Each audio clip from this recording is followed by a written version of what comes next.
Well, you guys did not know this because we recorded in advance, but Ash was gone for a week for vacation, and we're never doing this again. We can't be apart. It felt like I was gone for a year. Uh, Honestly, I've been laughing so hard because it was the worst possible time for you to leave. I know. Because Matt was working crazy hours, guys, like 16 hours a day. And my daughter is away right now, and so I was like fully alone. And then I was supposed to hang out with one of my other girlfriends, but I ended up with a cold and she didn't want my virus, which I fully understand. But we can't do it again. No. I Mm-mm. FaceTimed Tal a couple times, but like, guys, Cuba ate me up and spit me out. Seriously. Okay, Honest to God. so we get there.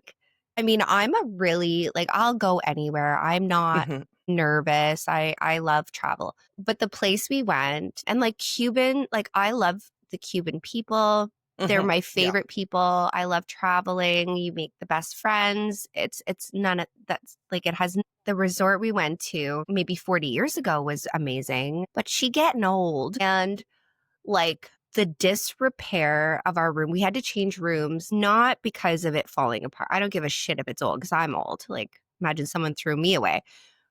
But like the blood on the walls, the puke on the Mm-mm. walls, the No. dirt in the bed, like the leaking toilet, the doors didn't lock. There were no locks. And I was like, okay, I've never in my life changed rooms. Yeah. But I was like, we're on the ground floor and these doors don't lock and I don't feel safe. So we go up, we get a new room. Then the bites started. I got these horrific bug bites from head to toe that turned into blisters. They were so big. Oh my, you guys. And I have some still that are just like healing now, but like then the sunburn, then the Cuban squirts started.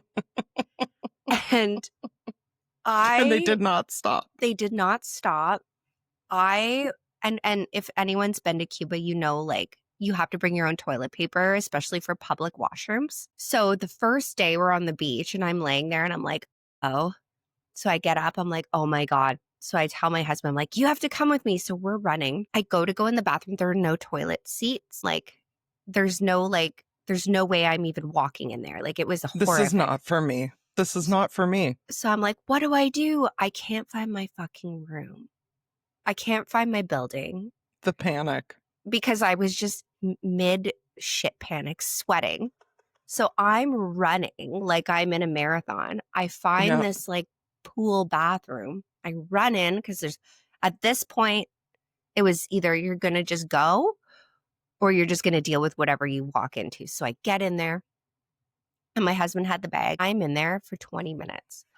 And my husband's standing outside the door and I'm like, oh my God, like, Just the like worst. the worst Just the situation of my worst. life. There's no toilet paper in there. And I'm like, babe, do you have the toilet paper? He's like, yeah, honey. He hands me like a piece. I'm like, no, no, no. Like, this is level 15 Yeah, toilet paper situation. help me.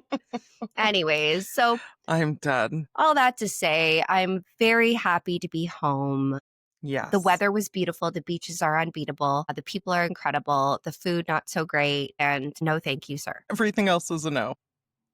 Well, I am so glad that you were back because it just was not the same. And I have quite the case for you today. Oh, I'm I excited. have a I have a case for us today that is like a real whodunit. Yeah, where at the end, I want to see what you think. I want to know what other people think because it's certainly up for debate. It's certainly up for debate.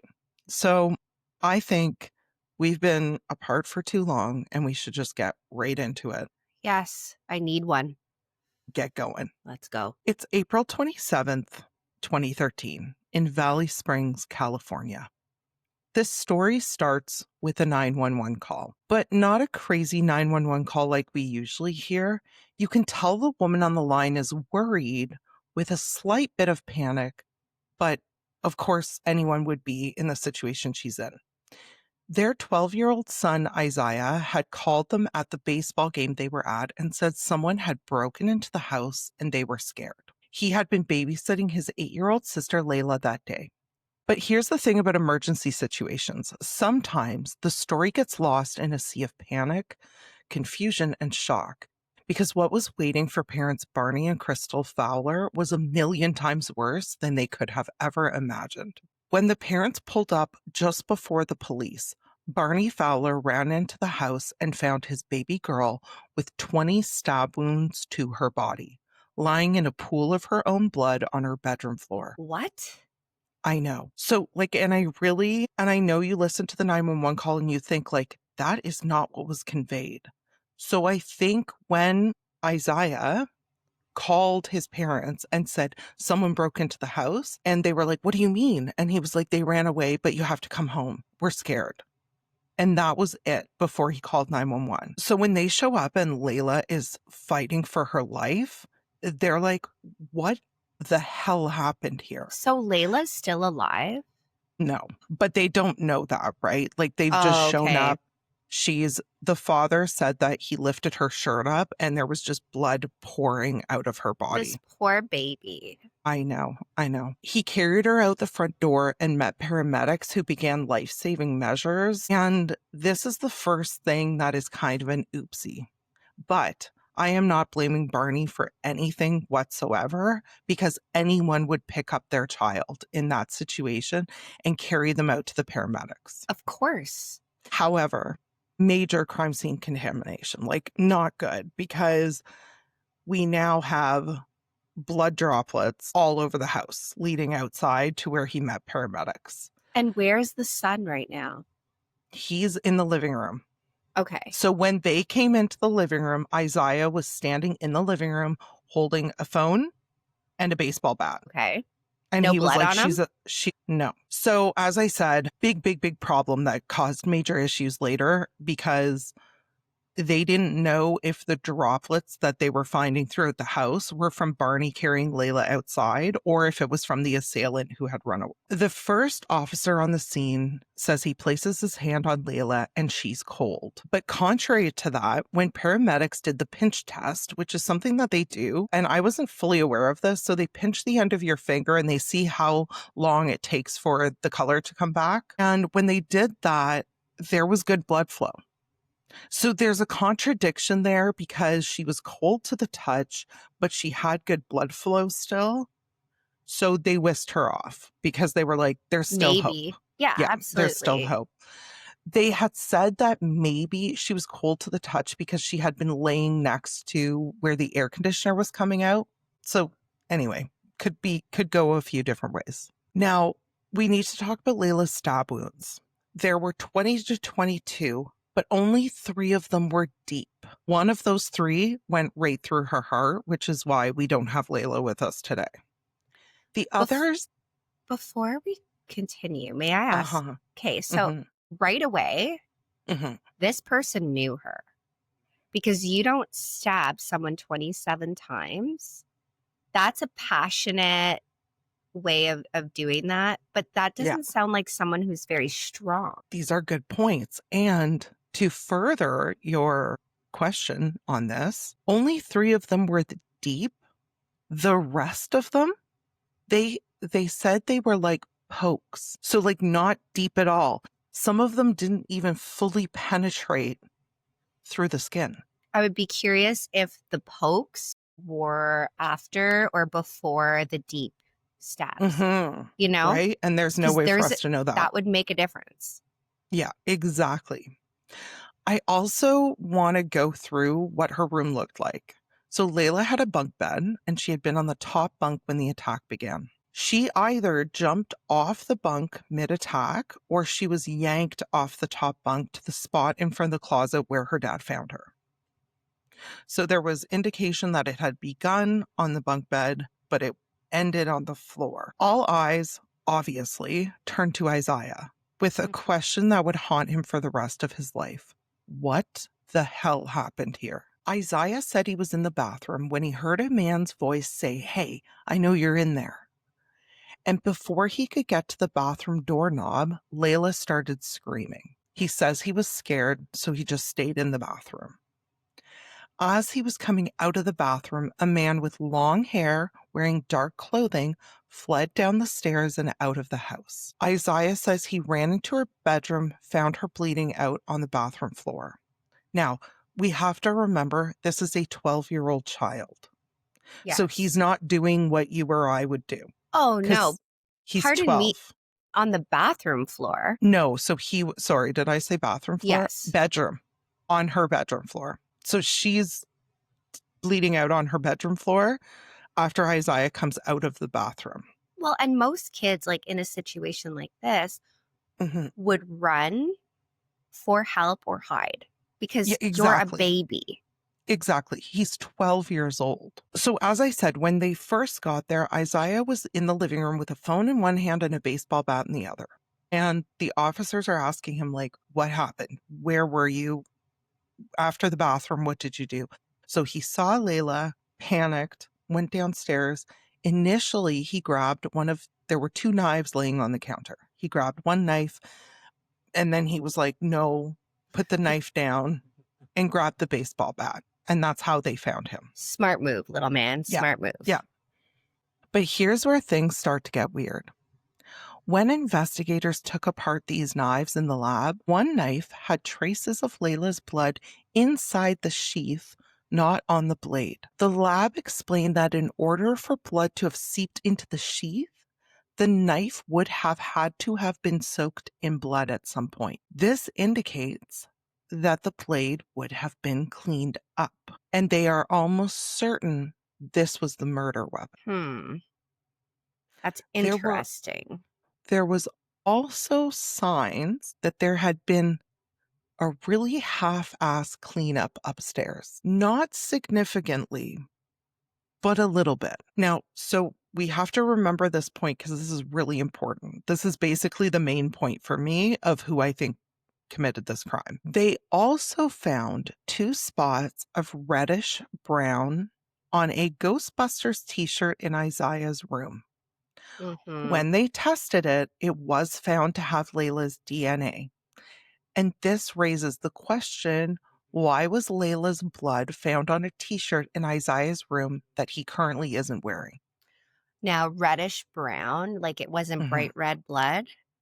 It wasn't bright red blood. And even in the reports, and they said, we can't actually say that this was blood for sure. I already have a feeling I know what that is. Yeah. So we don't know. We don't Okay. know. I'm just giving you all the Yeah. facts from the scene, and then you can make your own assumption. And then comes the star of every scene, luminol. So they start spraying it around the house, and of course, they find blood in the areas they expect it to be. But there was a spot of Layla's blood found on a plate in the sink.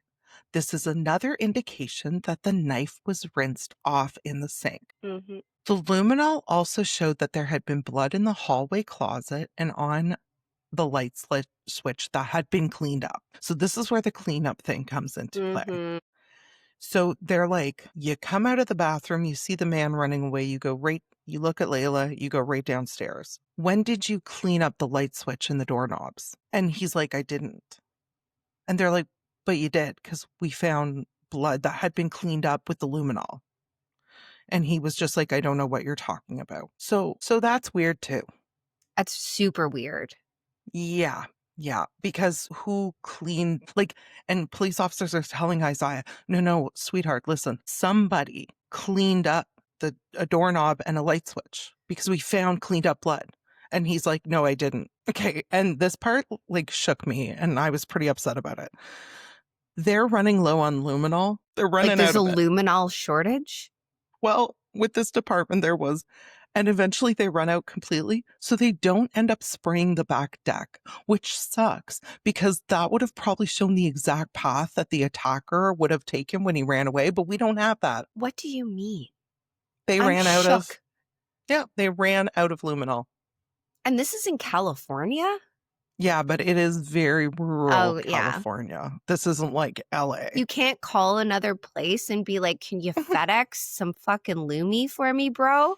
What's I going was on just here? like, so they just ran out and they were like, Well, oops. that's it for us. We're not spraying the deck. My work here is done. Yeah, it's a It's little weird. strange. I was like, one other important part of evidence before we move on, they did find a hair on Layla's back that was her hair, but had an unknown male DNA profile that didn't turn up anyone when they tested it. Now you're confusing me. I know. Now, my argument here is this. Layla had been at school.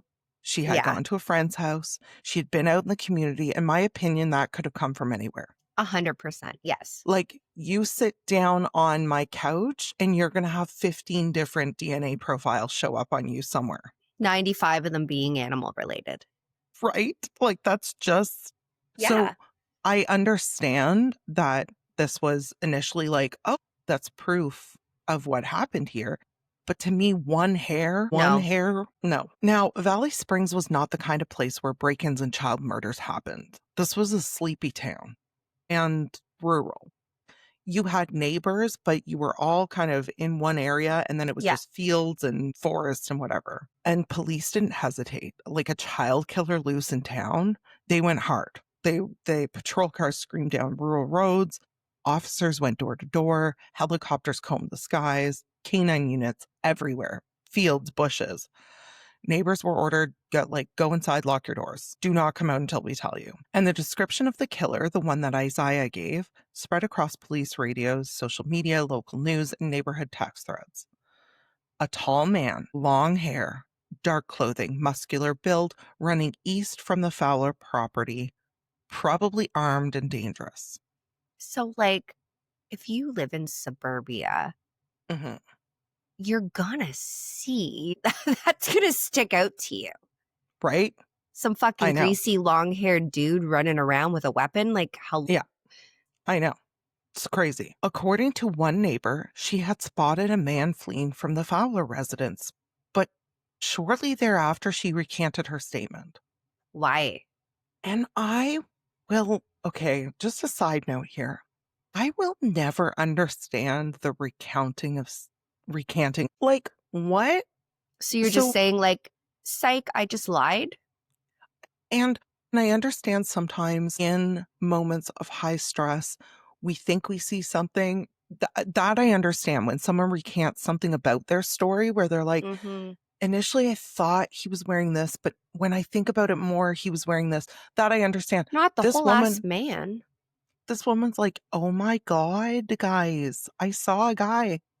He was running from the house. And they're like, oh my God, tell us everything. And then later she calls them up and she's like, I was thinking about it more and it didn't happen. That's What? fucking insane to me. Man? Like, hello?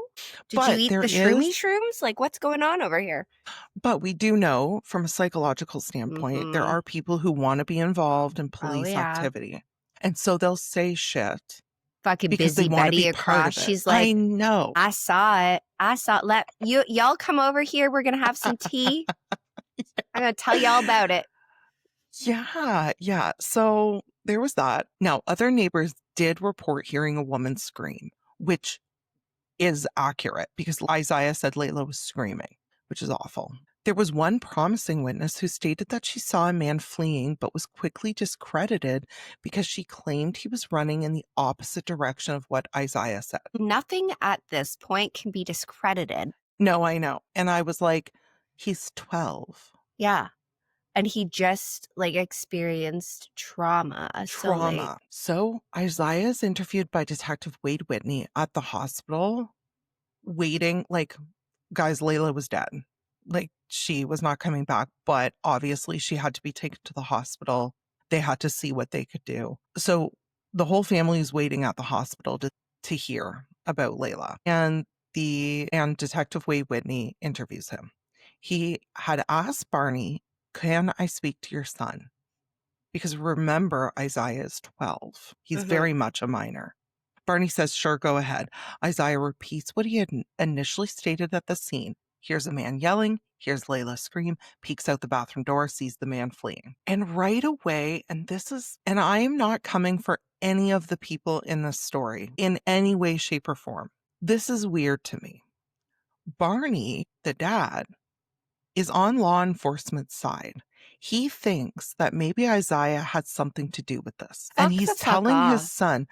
he's telling his son, you have to tell the truth. You have to be honest. There's no proof of anyone being in the house.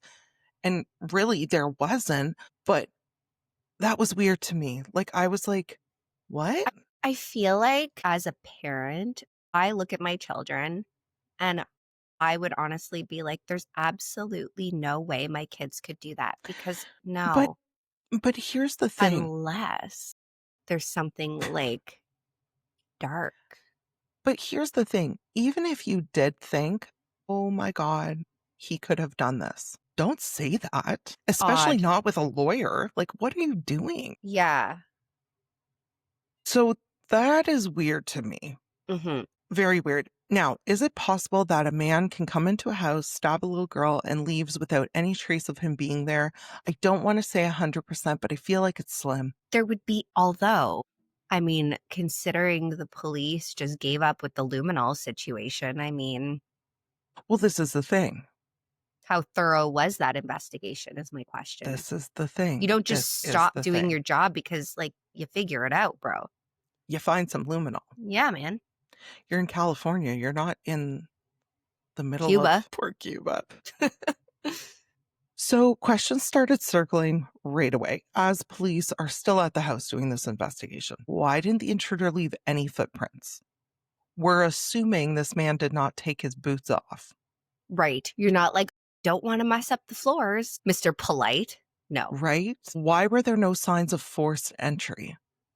Now, that I can answer that because maybe the door was unlocked Right. and he just walked Absolutely. right in. Like that's not a big deal to me. And police kept saying the timeline feels very off. And here's what they meant by that. We really got to picture this. So Isaiah claims he's in the bathroom.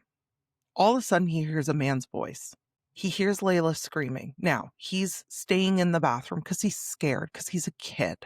Right. Once the screaming stops, he peeks out the door and he sees a man running out of the house. And Okay. he claims the man went downstairs, went straight out the house. Who washed off the knife? Because that we know for sure 100% happened. If we're playing whodunit, Mhm, I have a theory. Should I say mhm, it now? absolutely. Okay. I think that mom and dad came home and dad ran in and mom covered it up. A quick little wash. Okay. Interesting. Mom's covering That up is for baby very boy. interesting. Dad runs in. She's looking around. She's like, oh, fuck. And that's your baby. We know about Okay, so mamas and boys. okay, so this might not change your theory in any way, shape, or form, but this is Isaiah's stepmother. Oh, So mom wasn't in the picture. at all. Not really. You can love a I kid. know. Absolutely. 100%. And I there's just wasn't something sure if about that would change your theory. not really. No. Okay. No. So there were lots of theories that came to light, and I'm going to mention them for the sake of the story. None of these held any weight. Okay. So we're going to talk about them, but I don't think any of them have anything to do with this. First, the house that the Fowlers lived in had previously been rented by some people involved in the drug trade. Was it possible that someone came looking for money or drugs that didn't know those people had moved out? Could have. Absolutely. My argument here is okay, so you come into the house, you see a It's 12-year-old and kids. an 8-year-old, and you No. say, you're not just going right from, oh my God, there's kids in this house to killing one of them. Drug dealers don't give a shit about that. They give a No, they and they like just want their money and their drugs. exactly. So no. Yeah, That yeah, theory I agree gone. exactly. Now, there was this crazy man who had been arrested and charged years before because he broke into a woman's house and started strangling her 15-month-old. Huh? What? And it was in the same area. And he had told police at the time that the devil was telling him to kill kids. Where was this guy at the time? When they looked into him, he had an alibi for that day, and he was also 70 miles from the Fowler home. So it wasn't him. But 70 miles, like it's not that far. Like that we've seen it. 7. Well, I mean, you could say, "Oh, I was in this town," but like did someone account for him in the Yes. okay. Yes. Yeah, yeah. Like he had a really solid alibi Okay.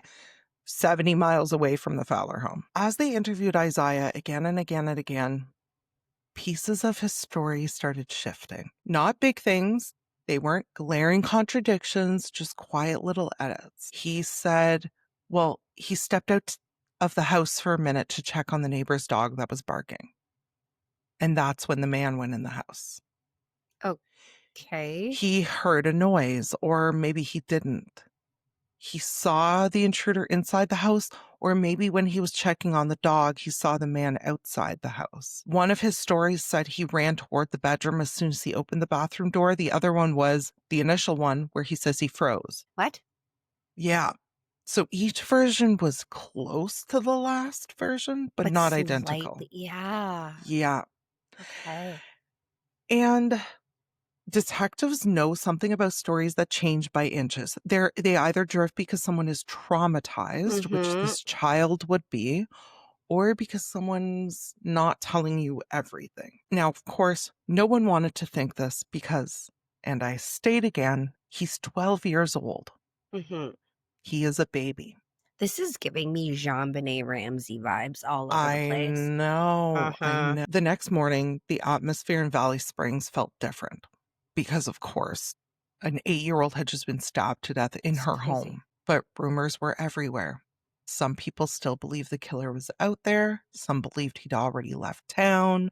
There were people saying he's hiding in the woods. But police were starting to shift their attention back to the only witness who had actually seen the intruder because nothing else really made sense. Right. They brought him in for another interview, this time with more structure and more precision, and they kind of shifted how they were speaking to him. They weren't asking him, "What did you see?" They were asking things like, "Are you sure? Could it Mm-hmm. have been something else? Did you misremember anything?" Now, kids buckle under pressure. We know this, which is why it's so important that they have representation and support in these situations. But when detectives asked him to walk through the timeline step by step, he stumbled. When they asked him to describe the intruder again, his details shifted.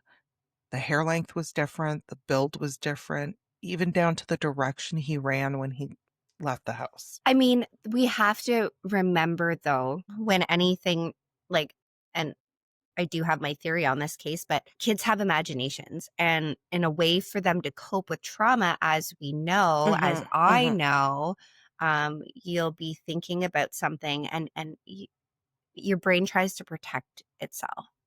Right. mhm. So Yeah, things will start to change. And I know this from personal experience. However, nothing else makes sense as to this what is I'm the thinking. thing. This is the thing. They had to start entertaining what they hoped wasn't true. Yeah. That there might not have been an intruder at all. And once you open that door, even a little bit, you see things differently. Can I ask? I Mhm. am very curious. I don't know if you know this or not. Was there any signs of sexual abuse on the child? There was not. She Okay. was she was checked. Okay. She was checked, and by all accounts, this was a happy family. Teachers had said that Isaiah was really, really smart, and but the problem was he would put 0 effort into school whatsoever. None.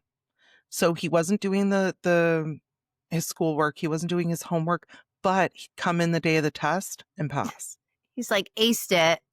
Yeah, and so, actually, one of the teachers had, just before this happened, said she had sat down with Isaiah and explained to him that part of passing your grade isn't just passing the tests, like, you're being graded on your effort, you're being graded on showing up, you're being Didn't graded those on all these fucking people things. piss you off in school? Like, those Yeah, people pissed me off. These smart big time. motherfuckers. I'm sitting there struggling through everything and they Yeah. don't participate. They walk in, ace the test, and they're like, peace. And you're just sitting there like, I don't know. I'm like, "I haven't eaten in 4 days straight studying for this." I know. This was not my story, but that was Isaiah. But by all accounts, like, he loved his sister. There was no, and again, there was no Like sibling sexual rivalry, nothing like this. just the norm. Normal, yeah. Layla had called their mom prior to this happening, and she had said she was bored, which, of course, she did. They're Yeah. all bored all the time. So she had called her just to be like, Isaiah made me pancakes. And she was like, oh, that's nice. Yeah, it made me pancakes. But now I'm bored. Like, ah. And so mom was like, okay, well, color or do whatever you want, watch some TV. And things were fine. Like they left Isaiah with Layla times before. This was not the first time. They were actually at the stepmom Crystal's, her child's baseball game. Okay. So they had just gone out. They had done this a million times before. It was the middle of the day. This was not No. unusual. So as police start to look more and more into the possibility that it was Isaiah, they had to admit that that's probably what happened because, again, there was no proof other than Isaiah's eyewitness testimony that there was ever an intruder inside that house. Mm-hmm. Another point that they made is they had the murder weapon. There was Layla's blood inside of the sheath of the knife, but there was no unknown DNA on that knife. And they said stabbing someone is a violent thing. Yeah. There'd be You sweat. are There would going, be, yes, yes. yes. And there was nothing. There was nothing. No unknown DNA. I mean, there was DNA from all the family members because, again, they live there, but not good. I don't want to say what, like, because you don't want to think it. You don't want to think, that something is so horrific or a No. children or child is capable of anything like that. But like, if we're looking at just the evidence, Mhm. it's not looking good. No. No. But here's another problem I have with this whole theory. If he did do that, if you stab Mhm. someone that much, Mhm. there would be blood on him, on his clothes. They wouldn't just find a friggin' t-shirt with 3 blood droplets. That doesn't make any sense. I know, and I thought about that too, but where I get with that is, was he even wearing a shirt? Did he have his shirt off? Did they Did he check the friggin' shower? shower for blood? Nah, Like, girl. I mean, oh, they looked, but they weren't doing, because initially when they started this investigation, the thought was not, oh, the 12-year-old murdered yeah, his sister. fair. So they weren't looking for stuff like that. They were looking for an intruder came into this house and stabbed this little girl. I know. So, okay, so All right. give it to me. He is charged with murder. No. Yeah, there Yeah, there's no there because is there's no no other other option. option. Yeah. And Layla's father and Isaiah's father refused to accept this, which was a shift from the initial chat with Yeah, police. He was telling the police, tell them everything. Maybe something happened. Maybe it was an accident. Now he insisted the police were wrong. The real killer had escaped. The intruder was out there somewhere living free while his son sat in juvenile detention. okay. And I can't blame him because how do you even how No. do you even? You lost one child, now you're like, no, it's a lot. Exactly. But the jury that sat on the case had to look at the evidence logically. Okay, let's play a game. We're on the Mhm. jury. What are we I saying? Okay, so I will say who I think done it. Yeah, Right now, we can talk about it. From a logical, factual standpoint, it has to be Isaiah. I know. It has to. There's And no other option. my heart breaks at the Yeah, thought of this because, like, their frontal lobes aren't even developed. Like, I know. and it's horrific what he did. He's not a monster. But if he did do it, there is a Mhm. chance he could be a psychopath. We've Yeah. seen children psychopaths so many times. So I'm not saying that he's a monster. Did they do a psych eval on him? Yeah, so I'll get into that. Okay. So in 2015, Isaiah is 14 years old. They found him guilty of second-degree murder. Okay. He was sentenced to remain in juvenile custody until he turned 23. In the end, that was it. That was it. There was no And dramatic confession. He never, ever confessed, ever. so And he was offered a plea deal to confess, and he never took it. so at 23, Yep. He's out now. He was you a really model. fucked me here on this I one. know. He was a model prisoner. They said they never had any issues with him. He was lovely, My no problems. question, so they did a psych eval and it was fine. Is it possible that, I don't know, he just snapped and doesn't remember doing it? I don't know.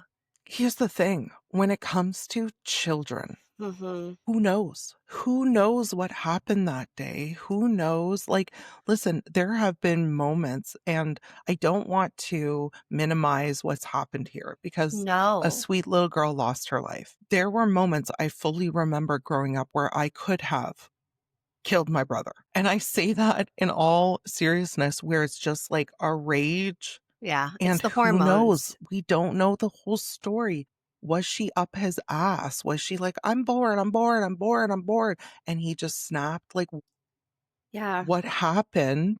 Then, so something that seals the deal for me in assuming that it's Isaiah is the pokes. Yeah. I Because thought that too. he didn't want to do it. Which He was also mad. he was but the thing is, no, I would say, uh, I'm on the opposite. If you're mad, Mm. you're not just poking, you're mad, right? I Fit of To me, rage. yeah, to me though, as a child who's never done anything violent in his life, those initial pokes were kind of like, what does this feel like? Huh, I wonder how deep I can go. And then boom, But he had no so if he's just poking her, wouldn't she have fought back? she did move from the bunk. Fair. So in my head, I'm like, was he pit? He shows up with a knife and Mhm. he's like poking her in the bed, Or right? is he And saying, like, she's "If like, you don't stop. stop, I'm gonna stab you," and then it Yeah. gets out of And then control? she jumps down, and that's where I I mean, don't he coulda know. just been fucking around too, like, "I'll stab you," because kids are I idiots. know, Like, I right? know, I know. Don't this one is really bugging me. Yeah. So I do hope that the Fowlers and Isaiah have found healing and peace. I Yeah, of really do. course, Because absolutely. again, this is not, Ashley and I come on here all the time and we talk about these horrific murderers who do terrible things and we hope that they rot in hell. This is not the case here No. because he was a kid. And it's at the end of the day, like, there's been some fucked up cases where you think and then it Mhm. flips on And its you head, don't? and this is very circumstantial. Mhm. This is Big time. there is no other option than this, but we don't have Yeah. any solid proof, and if he's holding like, kids would normally break down after a psych evaluation, being in juvie. I don't know. Yeah, I don't know either. I don't know either, but he like I said, he's definitely out free now. He did his parole. Okay. There were no issues with his parole, and by all accounts, like, I mean, I looked as deeply as I could in Canada Yeah. online, but I didn't find anything. So it seems like he did his time. Yeah. He came out. He was a parolee for a little bit.